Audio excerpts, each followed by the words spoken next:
log entry, the ketch Scarlet Queen. Position, 132 degrees 6 minutes west, 25 degrees 15 minutes north. Gyro compass course 275. Wind fresh, sky fair.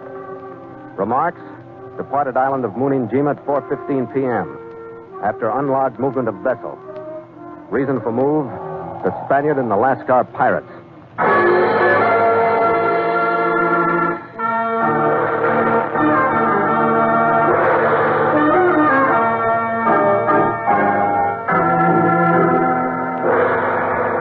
It was mid-afternoon, 15 days after we dropped the Hawaiian chain behind us, that we raised on the horizon the mountain peaks of Muninjima and our appetite for cool, sweet water and fresh fruit.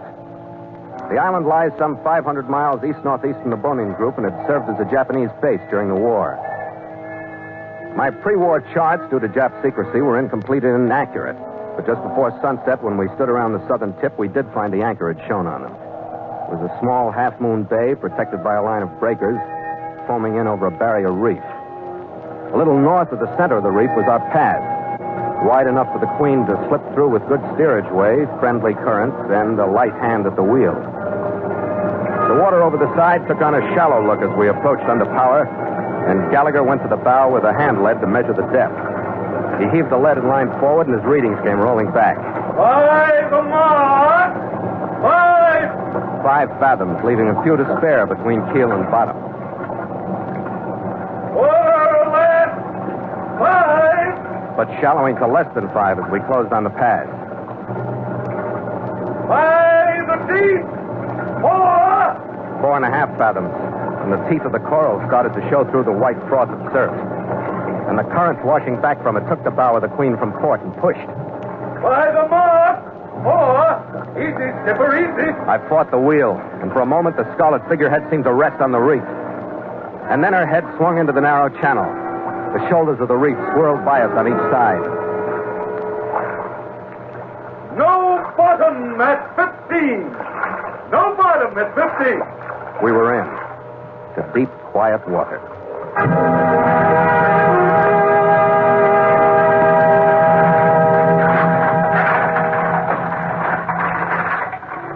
After our anchors were secured to the sandy bottom, Gallagher and I dropped into our dinghy and rowed toward a small pier that jutted out from the beach. At water level, we were able to see a cluster of half a dozen tin-roofed frame buildings set back from the shore and shaded by a grove of banyans and cocoa palms. We shipped our oars, started to make fast, when we heard footsteps on the pier above us. I looked up. Straight into the muzzle of a .30 caliber rifle. A single watery china blue eye looked at me from behind the sights. Go back to your ship! Wait a minute. My ears stuffed up, or did you say go back to our ship? Get your ship out of the bay! You are welcome here! We need stores. This is no social call. We need water and fresh fruit, or we wouldn't have stopped. He's drunk, Skipper. Here, let me take that pop gun away from him. Oh, wait a minute, Red. I think he means it. I think he's... Red! Red, are you hit? No. But you're right, Skipper. He does mean it. The guy's stark raving nuts.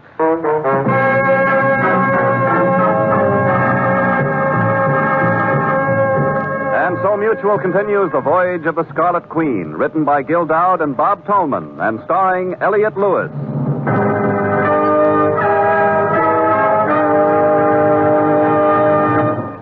The Scarlet Queen, proudest ship to sail the seas, bound for uncharted adventure. Every week a complete entry in the log, and every week a league further in the strange Voyage of the Scarlet Queen.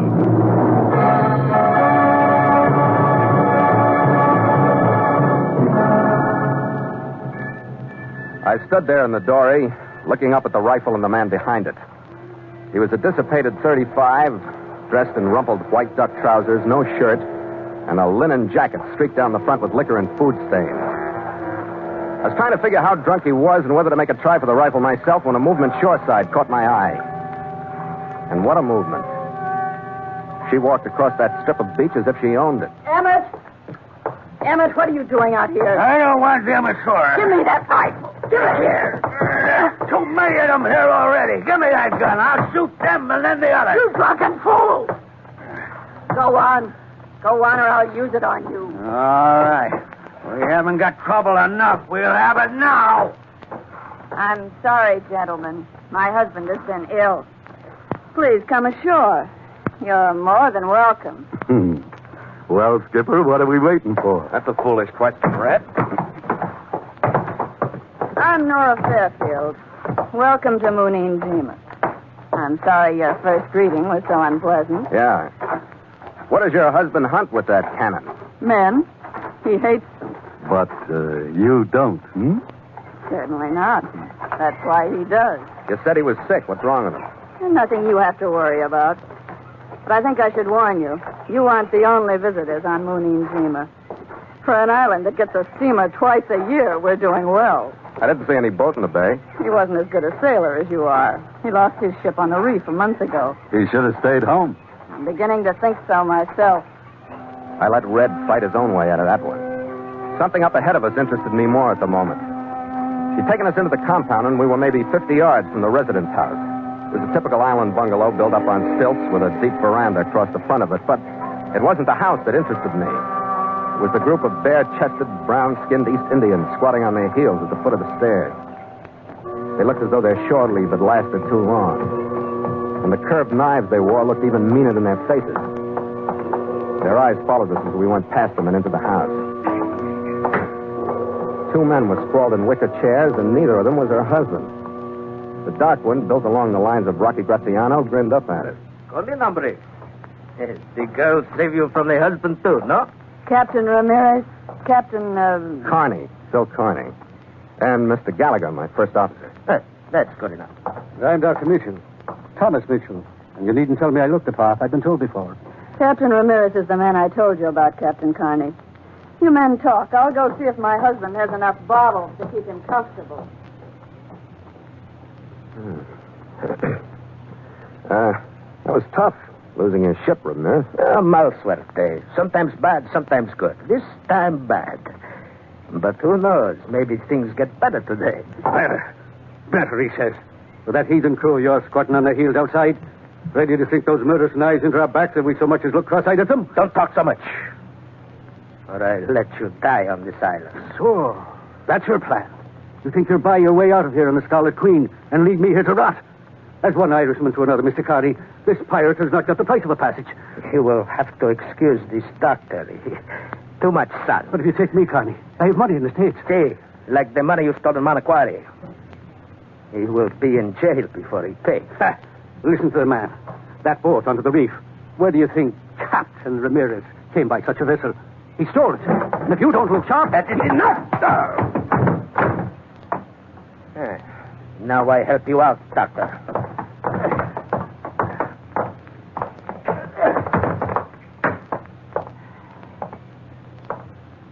You're a little rough on your passengers, aren't you, Ramirez? Him? He lived too long in the tropics. His brain is fried. Maybe I should have butted in and saved him a sore jaw. The Scarlet Queen isn't taking on any passengers here. No room. How big is your crew, Connie? 8 seamen.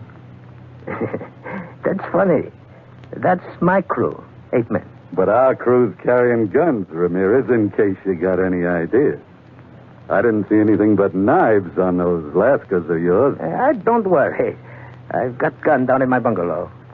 But see here, I prefer the knife myself. An 8-inch knife blade vibrated in the table in front of us. He was so fast I didn't even see where it came from, but there it was. He flashed us a smile full of oversized, overpolished teeth, then tugged the knife out of the wood and left. This is a great island, Skipper. I'm glad you brought me here. I just wish there was enough daylight and tide left to get us through that reef and out of here. You think he's crazy enough to try and take the Queen? I don't know, Red, but I'm not sleeping tonight, neither are you. We'll keep our eye on him from 2 places. I'll row you back to the ship, and I'm staying ashore. Wait a minute, Skipper. You're pulling your rank on me. I met her, too. Forget it, Red. There's a husband in Ramirez in the picture, too.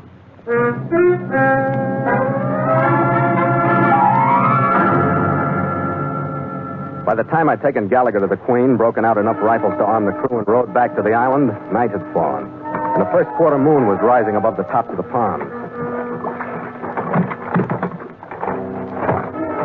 I stopped when I hit the beach to get my bearings, decide which way to go. The threat was real enough, I was sure of that. Island shipwreck has turned sweeter characters than Ramirez to piracy. And the only way he or any of us could get out of there was on the decks of the Scarlet Queen. He was facing a crew of natives filled with frenzy for a home thousands of miles away. I was 2 legs out on a voyage with a $10 million prize at its destination, somewhere in the South Pacific. I'd fought before, and I was ready to fight again to keep the Scarlet Queen underway.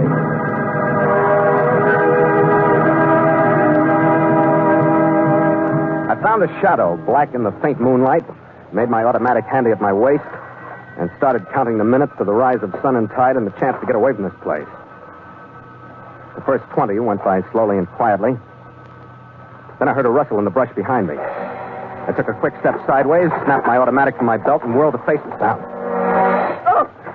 Oh, Captain Carney, you... Oh, why waste time on an act? You didn't surprise me. Came looking for you. You just startled me a little. That puts us on common ground, except for the surprise. Why were you looking for me? Because I've got to get away from Emmett. I want to go with you. Talk sense. I can't take you with me. You could, Phil. I don't know what's going to happen if I stay here with that decaying pig. I'm afraid I'll kill him. And I'm afraid he'll kill me. I've got to get away from here. Phil, look at me. Please, Phil, take me away from here. You don't touch me, gorgeous. I can hear you saying the same thing the same way to Emmett about getting away from some other sucker. The only way you're going to get away from this island's on a tramp steamer. Oh, Phil, I didn't mean that. Really, I didn't. I'm just going crazy, that's all. Phil, if you know what kind of a woman I am, can't we let it go at that? Then I couldn't hurt you. Phil, just for a minute, don't be afraid of me. I hit you, didn't I? Because you knew me. For a second, I hated you. But now I don't. That's too bad. I feel more comfortable when you do.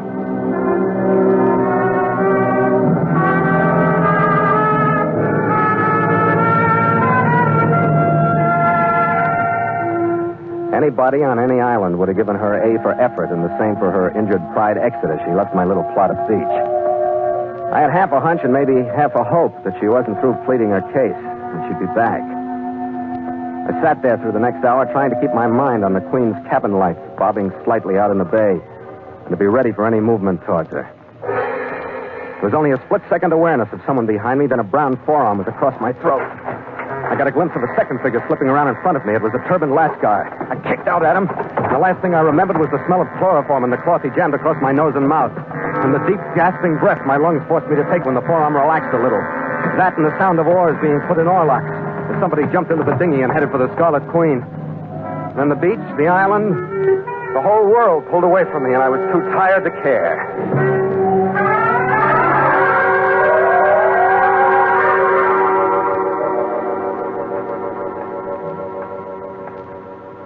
The first thing I coasted back on was the light that leaked in through my eyelids.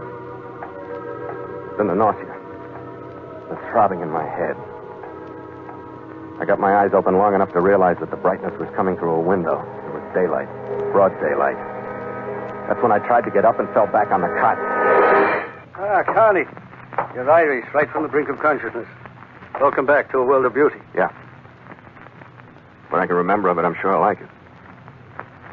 Help me up, will you, Doc? I've already helped you up. If it hadn't been for me, you'd be well on your way to enriching the soil here on Munanjima. Hold it, Doc. It's taken me a while to collect these things. Here, an ammonia ampoule. If you must think, this will help clear it up. My ship, Doc. It's gone, but you're wrong. When you came into the bay out there, in the situation here, it was no longer your ship. It was common property among desperate people. You and I happened to lose. My mate Gallagher? Who knows? Even common property himself. Shared between 3 or 4 types of flesh-eating fish. My head aches, Doc. I can't get very far beyond that yet. I'll make you something. They brought you here last night, after they plucked you off the beach. With my chloroform, by the way. Uh-huh. I was supposed to kill you neatly and silently. Slight swelling in your right arm was the point of injection. Due to some last-minute loyalty to our common heritage, I lightened the dose. Thanks. Yeah. Drink this. Yeah. You might say that you have been 1 milligram away from a heathen grave. My payment, of course, was to be passage out of here with Ramirez. You see, I'm here as a result of my dishonesty to him, no doubt. I feel sorry for you, Doc. Indeed, I feel the same thing myself. Now, if you'll get up on your own 2 feet instead of lying there like a sick dog, I think you'll feel better. Get a breath of air if you can find some movement. I was halfway to my feet before his last words got through the dizziness. There wasn't any air moving. I stumbled to the door and looked out. The palms and banyans were motionless. That meant one thing to me. The Scarlet Queen had to be under power to make any way. There wasn't enough breeze to even rattle her halyards. My wristwatch read 9 a.m., an hour and 10 minutes after the earliest tide she could have crossed the reef on. I knew that if I could get high enough, my ship would still be in sight. I didn't know why I should torture myself. Maybe it was like hiding in a corner to watch your girl marry another guy. But I pulled what was left of me together and started up the mountain to see where the Queen was going with somebody else.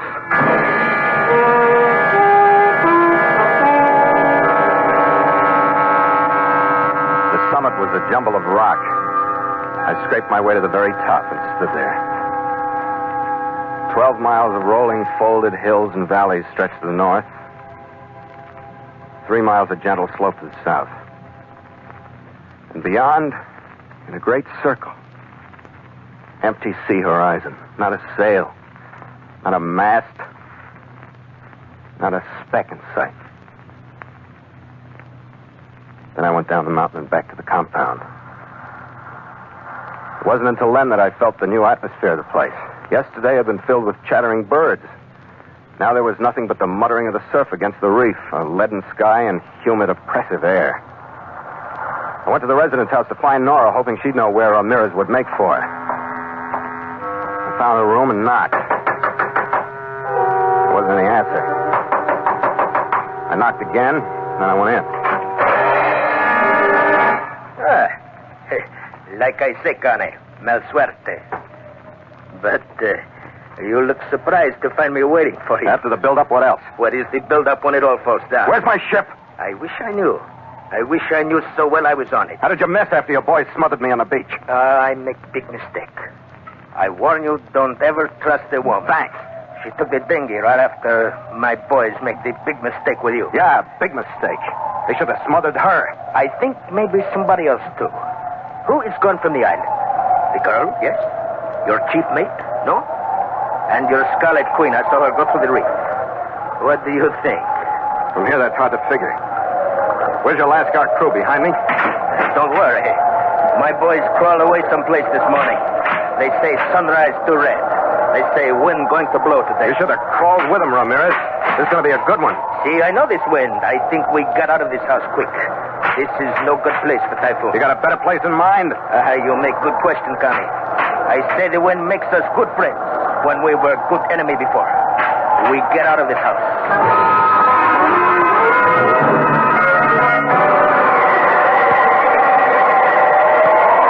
15 minutes, the wind had taken over the rule of Muningima and everyone on it. Ramirez and I struggled out of the house. Like cattle turned our backs to the blast and huddled together, dependent upon one another. Fighting the power of it, dodging flying branches, wincing from the sting of sand and rain that came with the wind. Left no time to think of anything but survival. Suddenly, we all became allies. Dr. Mitchell came out of his collapsing cottage, crawled to us on his hands and knees. And then behind us, half falling, staggering out of his coma and his quivering house, came Fairfield. Ramirez! What have you done with her? What have you taken my wife? That's the second man! What have you done with her? This is no time for words. Hey, Tony, you tell me. Tony, where is she? We don't know where she is. If she's out in this, she'll try. But she'll never find it without me. Find what? The trail to the crater. But she'll try. Come along, we may find her on the way. Oh, I didn't tell him where she was. If I had, he'd probably have traded the whole thing for another bottle. And if he knew where there was shelter, I needed him. I nursed him like a sick baby. We started foot by foot, yard by yard across the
That's one devil that wins. Maybe both of us are lucky to be here instead of drowning on your massless health, Carney. I don't think much of the choice myself. Well, I do. Right now, I'm glad I trusted that woman. Shut up! What for, Professor? You think he doesn't know what kind of... Shut up! It's all right, Carney. I know what it means. But I'd like to find her. The trail leads down to the beach at the bottom of the crater. It was a steep trail, and now and then when we'd go through a clearing in the dense growth, I began to get a picture of the place. It was a volcanic crater, and the sheer sides made a complete circle with a circumference of about 1.5 miles. We were about 3/4 of the way down when I caught the glimmer of water. Another 100 yards, and we broke out of the brush and hit the beach. That's when we all stopped. That's when the whole thing took on the feel of a dream. But I was awake, and there with just her bow in sight in the tiny inlet was the Scarlet Queen.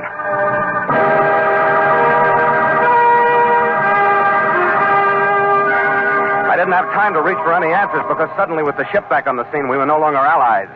Our common enemy was forgotten, and Ramirez and I were face to face. But he had a knife and I had an empty holster. I think this is far enough, Carney.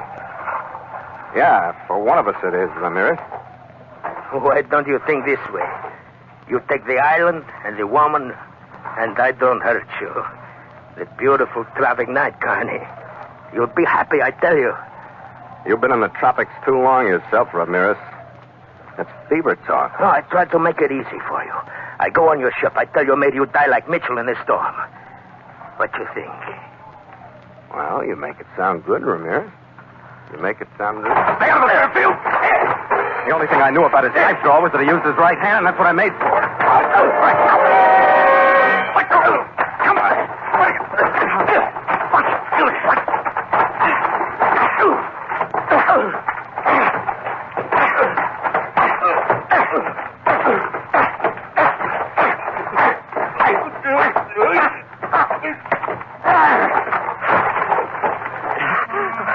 I stood up, nudged his head over with my foot, and he didn't move. I didn't know how long it had taken, but it was long enough to make some changes in the scenery. Our dinghy was pulled up on the beach. Nora was standing there. Next to her was Gallagher. I thought maybe you'd need some help, Skipper, but you did all right, didn't you? I got a few things out of my system, but I got a few more. Now, take it easy, Skipper. You're tired, so calm down. How'd you get here? Wait a minute, Skipper. Come here, you. Fred, please, Red. She told me you sent her to the Queen last night, that you were selling her passage to Kobe. What did he say? Never mind, Fairfield. I believed her, because she put me wise to Ramirez.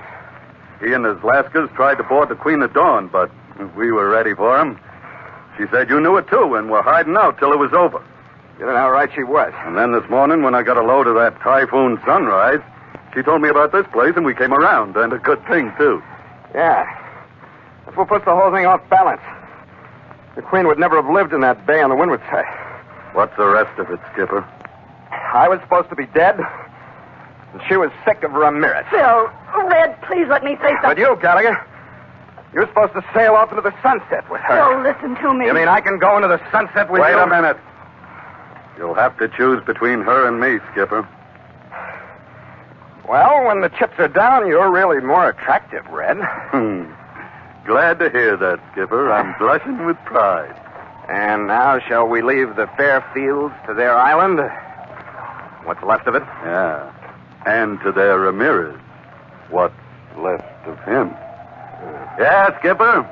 I think we've wasted enough time on Muninjima.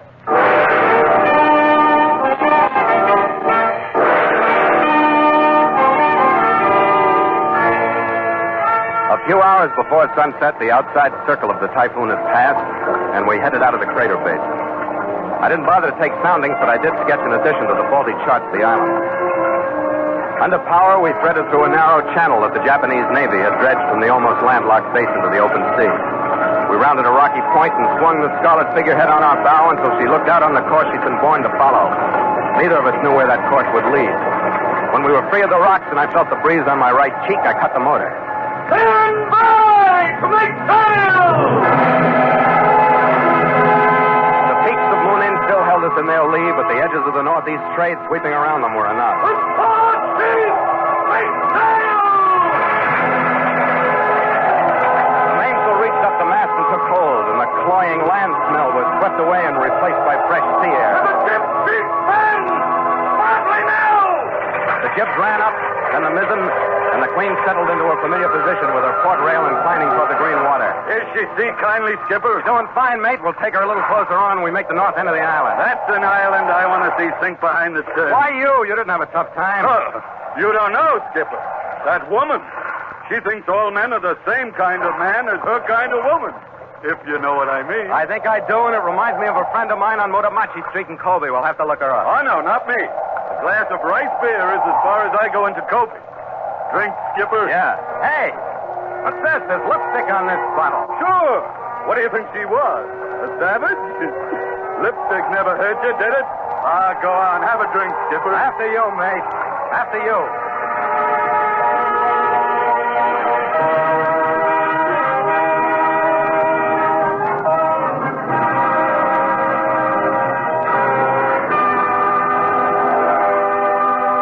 Log entry, catch Scarlet Queen, 5:30 p.m. Miles traveled, 6,215. Mainsail and mizzen reefed, ship secure for night. Signed, Philip Carney, Master.